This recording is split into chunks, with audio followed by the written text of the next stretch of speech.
Welcome to this clinical lecture. I am Dr. Farhad Atrushi. Our subject is Adolescent Idiopathic Scoliosis, or AIS.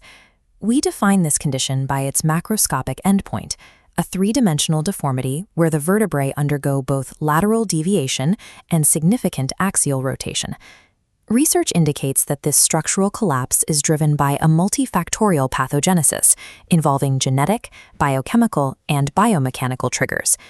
Today, we will isolate the serotonin-melatonin axis to understand its role in this progression. The central clinical question is how microscopic systemic biochemical signals translate into a localized, massive rotational deformity.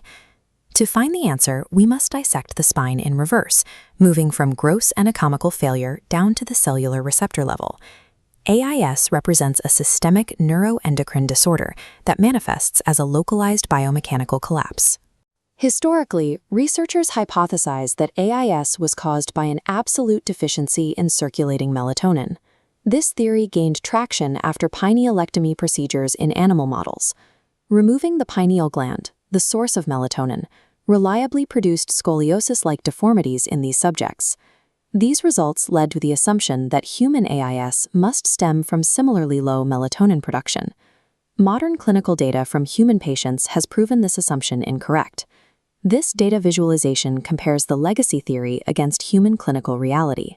While the animal models showed a plummet in hormones, human AIS patients maintain consistently normal concentrations of circulating melatonin. These stable concentrations effectively invalidate the model of absolute hormonal deficiency in humans. Clinical interest has therefore shifted away from the volume of the hormone and toward how the body receives it. With a normal systemic supply confirmed, the pathological failure must occur at the localized cellular level where the melatonin signal is processed. We move our focus from the broad curve of the spine into the bone matrix of a single wedged vertebra. Here, the primary unit of failure is the osteoblast, the cell responsible for bone formation. Melatonin molecules arrive at these cells through the bloodstream in normal concentrations. On the osteoblast surface is the MTNR1B receptor. In AIS patients, altered expression prevents melatonin molecules from binding and triggering biological pathways. This creates abnormal cellular responsiveness. The defective receptor impairs intracellular signal transduction, despite an adequate hormonal supply. This blockage prevents the osteoblast from receiving the regulatory instructions it needs to function. Consequently, the normal processes of skeletal growth and bone remodeling within the vertebra are disrupted.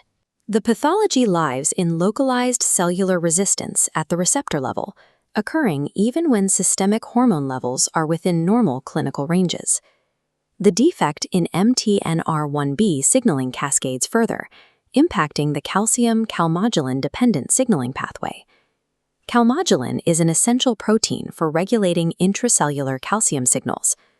This protein also plays a vital role in coordinating muscle contractions.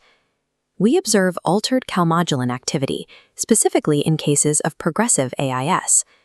This systemic receptor defect destroys muscular symmetry.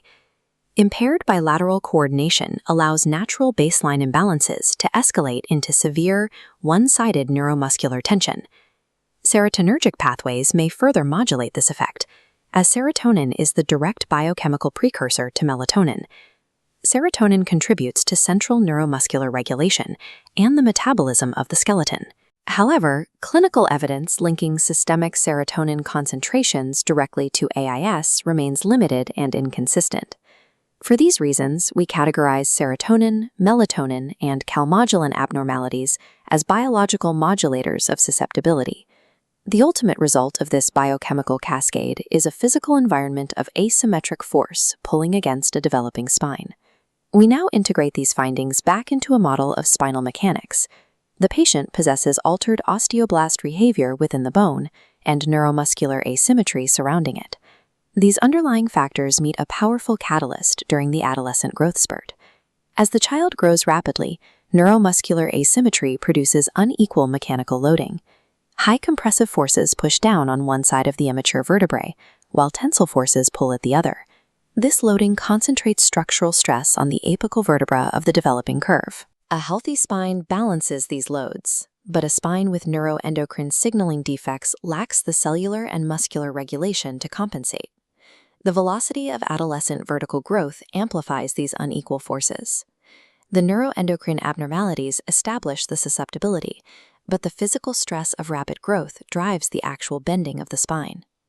Continuous asymmetric loading on immature bone leads to vertebral wedging. Through growth modulation, the bone remodeling process is physically warped by the persistent unequal pressure. As the vertebra deforms into a wedge shape, it naturally initiates a three-dimensional rotational twist to accommodate the uneven height. This structural change creates a new, permanent baseline for mechanical asymmetry. This creates a biomechanical feedback loop. The asymmetric loading drives wedging, which increases the deformity, which in turn intensifies the asymmetric loading. Once this cycle is established, the mechanical deformation drives the progression of the curve independently of the original biochemical signaling defect. Future clinical investigations must focus on methods to intercept both the signaling cascade and this self-sustaining mechanical loop. AIS is a complex biomechanical cycle initiated by localized neuroendocrine failure. Understanding this link is essential for early clinical intervention.